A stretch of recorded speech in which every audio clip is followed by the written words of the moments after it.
2 నెలల్లో ప్రజలకు అక్కవుతుంది తెలంగాణలో. 2 నెలల్లోనే ఒక ముఖ్యమంత్రి స్థాయిలో ఉన్నాడు. ఈ గుప్పు వేస్తే ఏం మాట్లాడాలి? సరే కాదు కలిసి వచ్చి మీ అదృష్టము మా తెలంగాణ ప్రజలు దురదృష్టము ముఖ్యమంత్రి కొంచెం కూర్చున్నావు.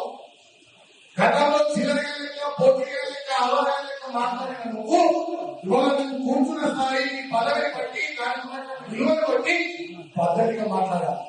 ఉద్యమ నాయకులు ప్రాణాన్ని పరంగా పెట్టి తెలంగాణ తెచ్చిన నాయకులు 10 సంవత్సరాలు తెచ్చిన తెలంగాణ బ్రహ్మాండంగా అర్థం చేస్తా నాయకుడు కేసీఆర్ గారిని పట్టుకుని రంగాన్ని మాట్లాడుతున్నాడు. రంగాడు హౌదగాడు, తారగాడు, జయకుమార్ రేవంత్ రెడ్డి గారు ఈ చెంతల కొడుకులు ఈ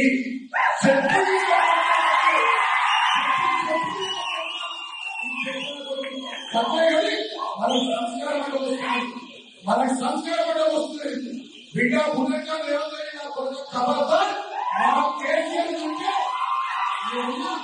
ప్రభుత్వం లేకపోవచ్చు. లక్షల మందిలో పండుగ